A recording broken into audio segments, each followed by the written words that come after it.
भी सम्मानित अतिथिगण, मैम थोड़ा टेढ़ा होकर खड़े होना।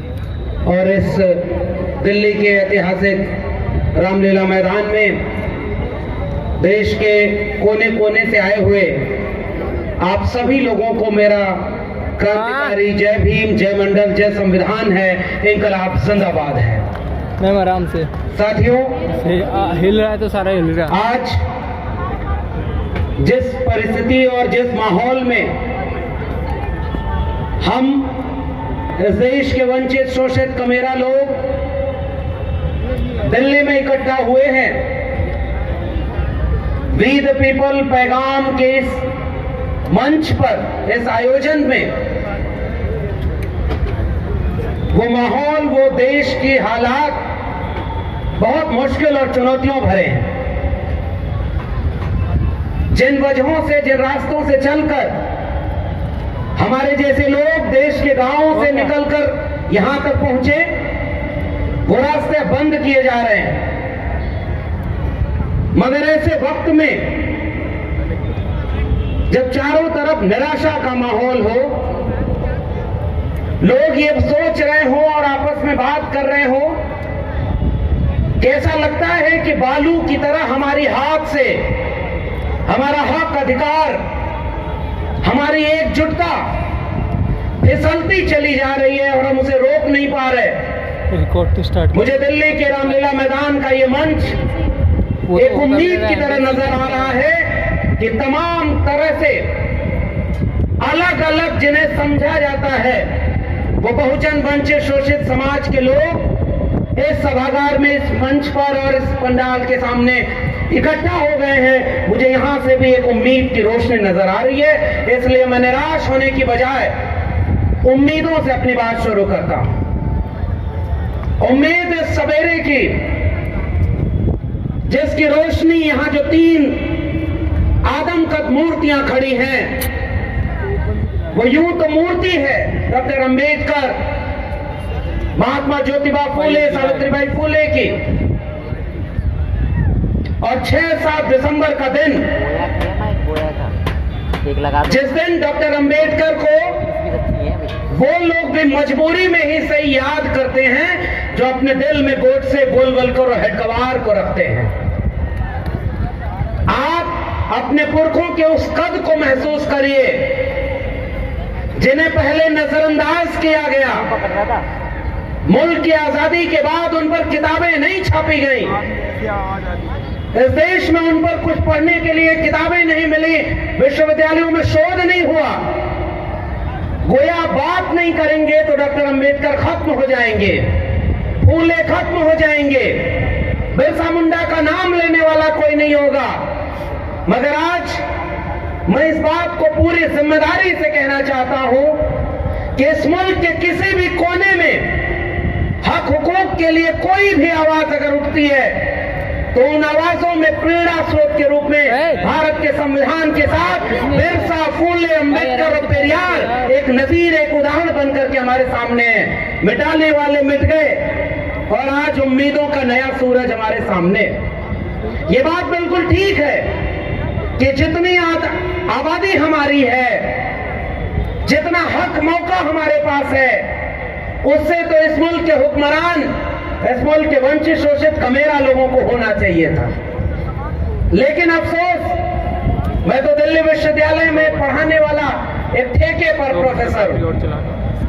अब इस समय ठेके की बात क्या करना, जब इस समय इस देश में ऐसे लोग प्रधानमंत्री बन जाएं जिन्होंने इस देश को यह भरोसा दिया था कि वो बेच रहे हैं भारत को, मैं चैन से कैसे सो जाऊं, सौगंध मुझे इस मिट्टी की, मैं देश नहीं बिकने दूंगा।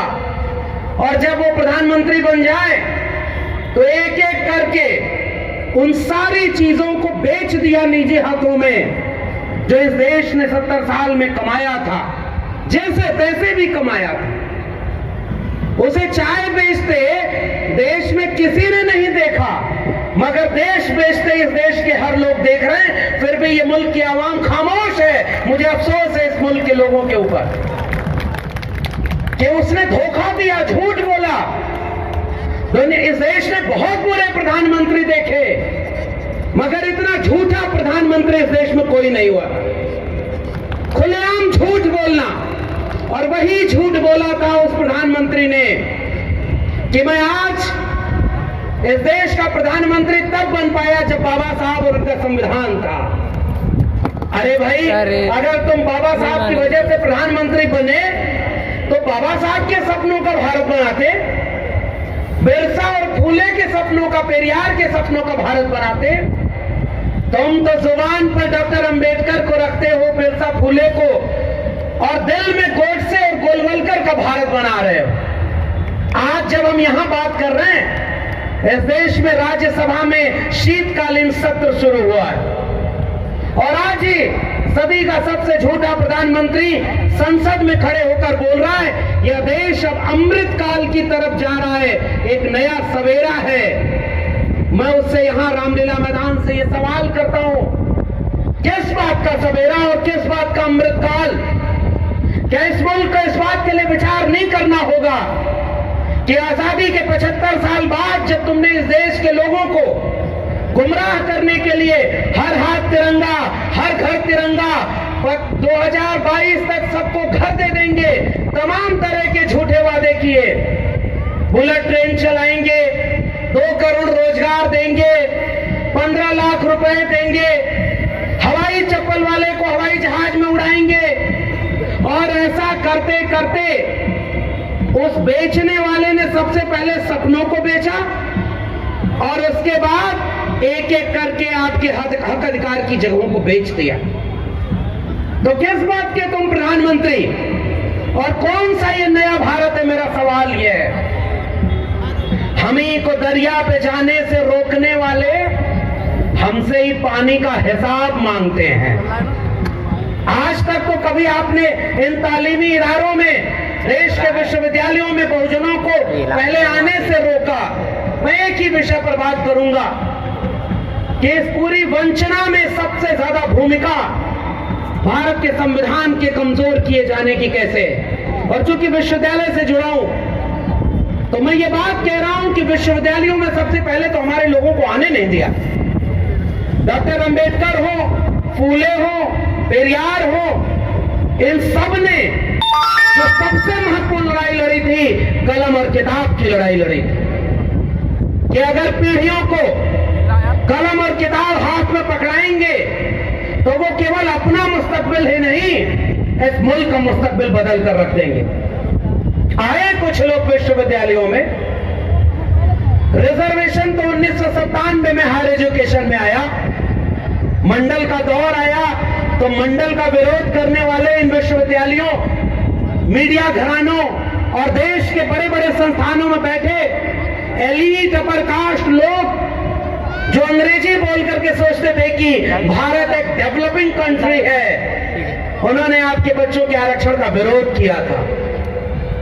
अभी एक वीडियो वायरल हुई, पटना का एक जज, अब विडंबना देखिए, 1 दिन 2 दिन पहले की वीडियो है कि वो जज जब ये कहता है कि भाई क्या सबके घर पे बुलडोजर चला दोगे, कानून का राज नहीं है क्या?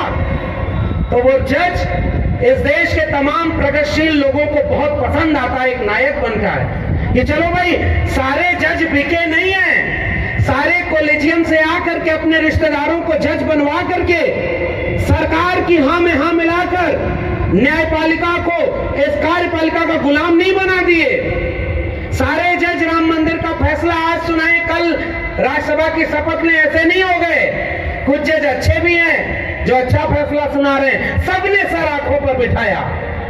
और जब उसी जज की एक वीडियो आई कि एक व्यक्ति जो सामने खड़ा है उसके ऊपर वो पटना हाई कोर्ट का जज कहता है क्या भाई आरक्षण से आए हो क्या, और उसके बाद पूरे कोर्ट परिसर में एक ठहाका लगता है। यह है आजादी के अमृत महोत्सव मनाने वाले मुल्क की हकीकत। अब आप कहते हैं कि भाई हम लोग ये शिकायत करते हैं अपने गांव के लोगों से, कम पढ़े लिखे लोगों से, कि उनको पढ़ने का मौका नहीं मिला तो वो पाखंड में बजी हैं, वो कांवड़ हो रहे हैं, वो अंधविश्वास में जी रहे हैं, और जो पढ़ लिख लेंगे तो समझदार बन जाएंगे। इस जज को जो जज बना है, पता नहीं कॉलेजियम से ही बना है, किसी की रिकमेंडेशन से बना होगा, वो इतना पढ़ लिख करके उस ओहदे पर बैठकर जब आरक्षण का मजाक बना सकता है, तो कल्पना करिए एम्स से लेकर के देश के बड़े बड़े केंद्रीय विश्वविद्यालयों में आरक्षण पर कितना अपमान जलील हुआ होगा आपके अपने समाज का एक एक शख्स जिसको मेरिट के नाम पर दुटकारा गया। जब इस देश में करोड़ों रुपए देकर के कोई डॉक्टर बना तो उस पर कोई चुटकुला नहीं बना कि इसने सीट खरीद करके डॉक्टर बन करके पेट में कैंची छोड़ दी हो। लेकिन अगर कोई आरक्षण से डॉक्टर बना तो लोगों ने मजाक बनाया है। अगर किसी ने आरक्षण से नौकरी ली तो इस देश के कुलपति प्रिंसिपल नहीं बनाया गया कि भाई कोटे से आया है। और जब 10% सुदामा आरक्षण आया तो वो सारे चुटकुले बंद हो गए। ये कौन सा देश है भाई? और मेरिट की बात करने वाले, उत्तर प्रदेश में एक वैकेंसी निकली, उस वैकेंसी में शेड्यूल कास्ट की मेरिट जाती है कट ऑफ 35 नंबर और ईडब्ल्यूएस की मेरिट जाती कट ऑफ 3 नंबर। यानी जो मेरिट वाली थे, मुखस्य जायते ब्राह्मण पाहुर नाम क्षत्रिया, जो मेरिट के नाम पर आरक्षण वालों को गाली देते रहे, जब एक ओपन एग्जाम हुआ और ईडब्ल्यूएस का बैसाखी भीख उन लोगों को मिली तो शेड्यूल कास्ट वाले लोगों से 20 गुना नीचे मेरिट निकली। ऐसे जमूरों ने हमारे लोगों को अपमानित किया है। और इसलिए मैं केवल एक गुजारिश करने आपके बीच में आया हूं, इन नकली लोगों से डरने की जरूरत नहीं है। ये झूठे लोग हैं जो इस देश के 48 केंद्रीय विश्वविद्यालय तो इस समय है। इस देश का प्रधानमंत्री जब चुनाव लड़ने जाता है तो कहता है कि मैं ओबीसी मां का बेटा हूं। ओबीसी लोग मुझे वोट दे भी रहे होंगे, बहुत सारे ओबीसी लोग।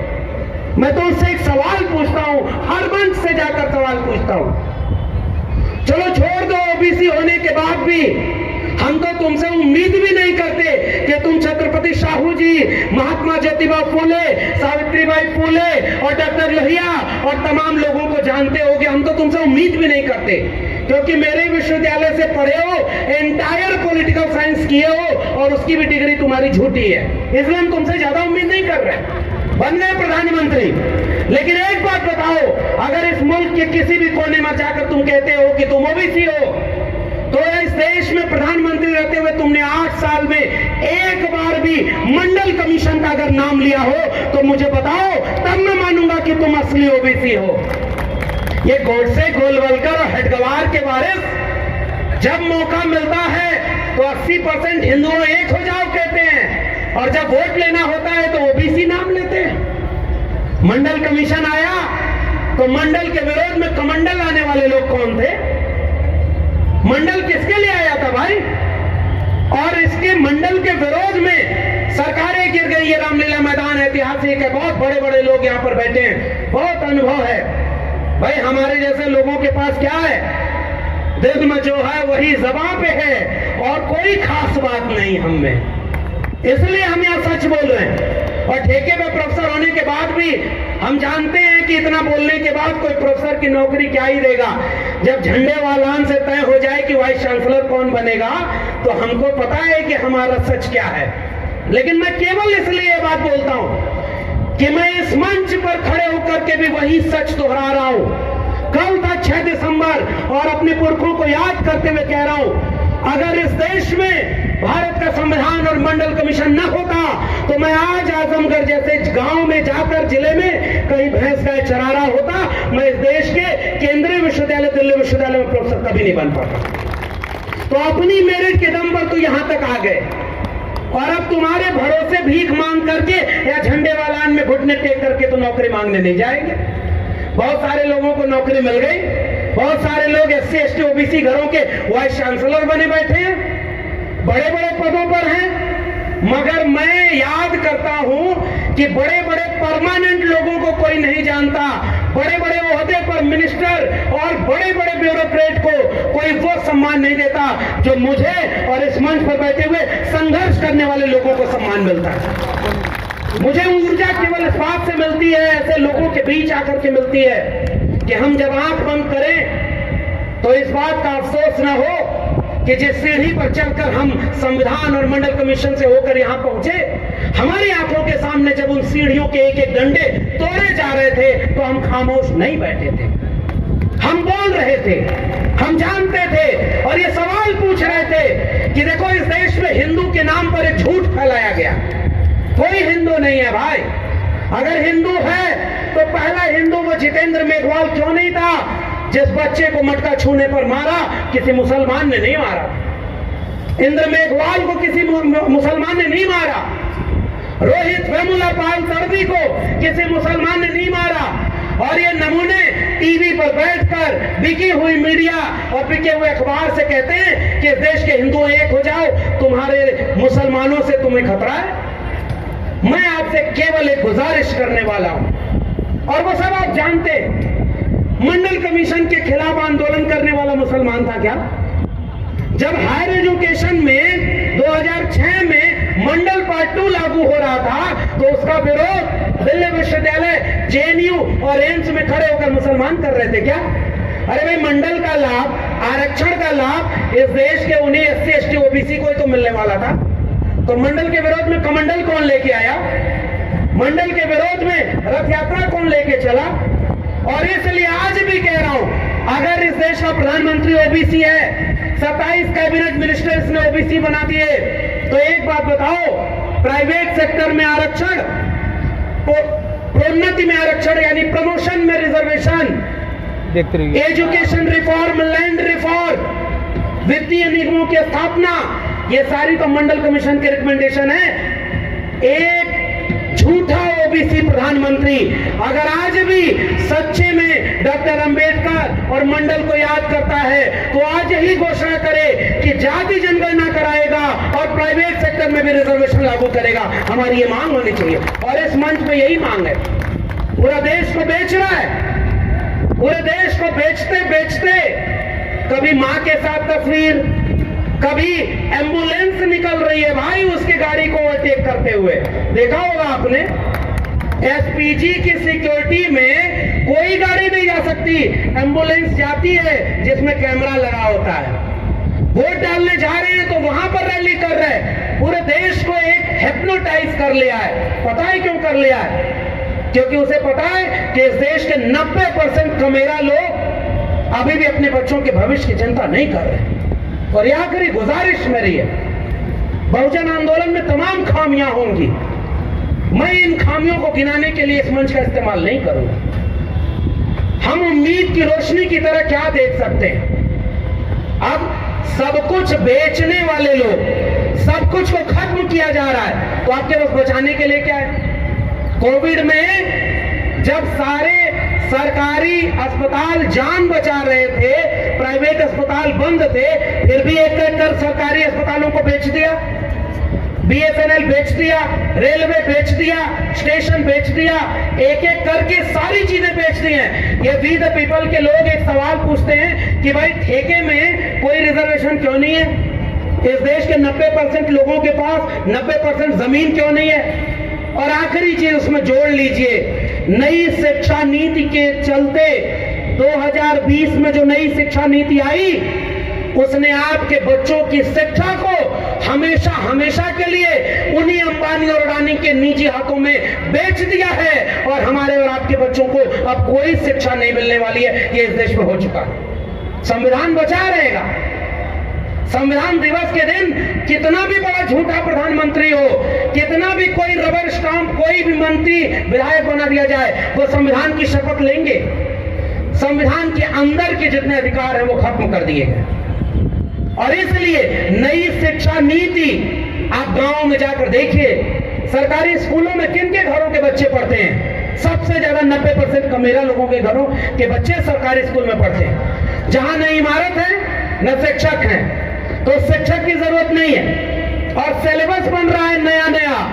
कुछ दिनों बाद आप किताब में पढ़ेंगे, जैसे सिनेमा बन रहा है, पता है ना, कुछ जो टीवी एक्टर, सिनेमा के एक्टर, विमल पान मसाला, दाने दाने में केसर का स्वाद, और कभी ना अपने गुटखा खाते हैं ना अपने बच्चों को गुटखा खाते खिलाते हैं, और पूरे देश के लोगों को गुटखा खिला रहे हैं। पान मसाला खिला रहे हैं कि नहीं? वैसे ही उनके घरों के बच्चे अशोका, गलगोटिया, एमटी, लवली प्रोफेशनल यूनिवर्सिटीज में पढ़ते हैं, और आपके बच्चों के लिए जो डीयू, जेएनयू, जामिया, इन विश्वविद्यालयों में जहां की नाम मात्र की फीस थी, पहली पीढ़ी के हम लोग आए और पूरे विश्वविद्यालय को बेच दिया। हमारे भोजपुरी में कहावत है, खेलब न खेले थे, खेलवे बिगाड़ब। अब जो हमारे जो जो जो रिजर्वेशन का विरोध किया, नहीं रोक पाए। पहली पीढ़ी के लोग प्रोफेसर बन गए, नहीं रोक पाए। पहली पीढ़ी के लोग आकर के इन विश्वविद्यालयों में खड़े होकर 13 पॉइंट रोस्टर का विरोध करते हैं, भारत बंद करते हैं, नहीं रोक पाए। जब नहीं रोक पाए तो पूरे विश्वविद्यालय और स्कूलों को अंबानी अडानी का तो बेच दिया। इसलिए वंचित, शोषित, कमेरा लोगों, मुल्क की 90% आवाम, मैं आपसे केवल एक गुजारिश करने आया हूं, अधिकतम सहमति मत बनाइए। उनके लोग आपके बीच में आते हैं और कहते हैं ओबीसी का सारा हक इन 3 जातियों ने खा लिया, इसलिए तुम हमारे साथ आओ। शेड्यूल कास्ट में सारा हक इन जातियों ने खा लिया, तुम हमारे पास आओ। अरे भाई 8-10 साल हो गया उधर गए, एक बार देख लो लाठी और जेल के अलावा कुछ मिला क्या? कुछ मिला क्या? अरे भाई 100 रुपया लीटर पेट्रोल बिकेगा तो केवल मुसलमान खरीदेगा कि उसमें SC ST OBC भी खरीद रहा है? अगर 200 रुपया लीटर पेट्रोल और सरसों का तेल, 1200 रुपए जो LPG गैस, महंगाई, बेरोजगारी, करोड़ों करोड़ लोगों के रोजगार चले गए, शिक्षा के तालीमी इदारे बर्बाद कर दिए गए, तो हमारे भी बच्चे मारे जाएंगे ना। तो ये जो दुश्मन हमारे बीच से हमारे सामने खड़ा किया जाता है और हमारे ही लोग हमारे दुश्मन बन जाते हैं। इन बारिशों से दोस्ती अच्छी नहीं फराज, कच्चा तेरा मकान है कुछ तो लिहाज कर। और मैं उम्मीद की तरह अपनी बात को खत्म करूंगा केवल यही कि माना कि स्याह रात नाम लेती नहीं ढलने का, यही तो वक्त है सूरज तेरे निकलने का। मीडिया बिक गई थी तो ये बहुजन समाज के लोगों ने अपनी जबान को अखबार और अपने हाथ में कलम और यूट्यूब चैनल का एक वीडियो बनाने का जिम्मा लेकर के मेन स्ट्रीम मीडिया को 2 दर्जे का बना दिया और घर घर अपनी आवाज बुलंदी से पहचान रहे।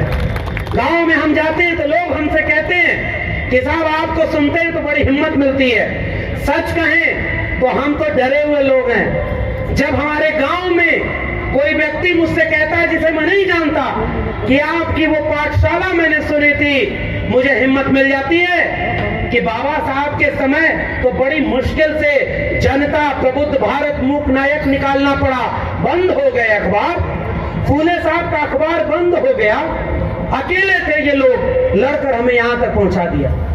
आज इतने लोग खड़े हैं और इस मंच को देखिए, बहुत अरसे बाद दिल्ली में इतना बहुरंगी, समावेशी और ताकत का मंच बना है। मैं यहां एक उम्मीद की तरह एक बात कहकर जा रहा हूं, बाबा साहब की मूर्तियां बनवाने वाले, जोर से जय भीम बोलने वाले आपको झूठ बोल करके आएंगे ताकि गोडसे, गोलवलकर और हेडगेवार के संघ के भारत को बना ले जाएं। उनसे सजग रहिएगा और उनसे एक बात कहिएगा, तुम मूर्तियां बना रहे हो डॉक्टर अंबेडकर की, अच्छी बात है। अरे भाई इस देश में सबसे ज्यादा मूर्तियां अगर तोड़ी गई तो वो भी डॉक्टर अंबेडकर की थी। क्या मूर्ति तोड़ने से डॉक्टर अंबेडकर को कोई नुकसान हुआ? तुमने एक मूर्ति तोड़ी और 10 नए अंबेडकर के वारिस खड़े हो गए और आज ये अंबेडकर के सपनों का भारत बनाने के लिए, अरे ये भी आ गए, शिक्षा बचाने के लिए, रोजगार बचाने के लिए, शौचालय और देवालय की राजनीति का एक ही जवाब है, स्कूल, कॉलेज और विश्वविद्यालय बचाओ, अपने आने वाली पीढ़ियों को बचाओ, शिक्षा और रोजगार को बचाओ, वरना इतिहास बदल दिया गया है। सिनेमा बन रहा है ना कि मोहम्मद गोरी को पृथ्वीराज चौहान ने मार दिया था, 4 हाथ 24 गज अंगुल अष्ट प्रमाण, ताऊ पर सुल्तान है मत चूको चौहान, झूठे एक किताब लिखी गई और उस पर सिनेमा बना दिया और इतिहास बदल दिया।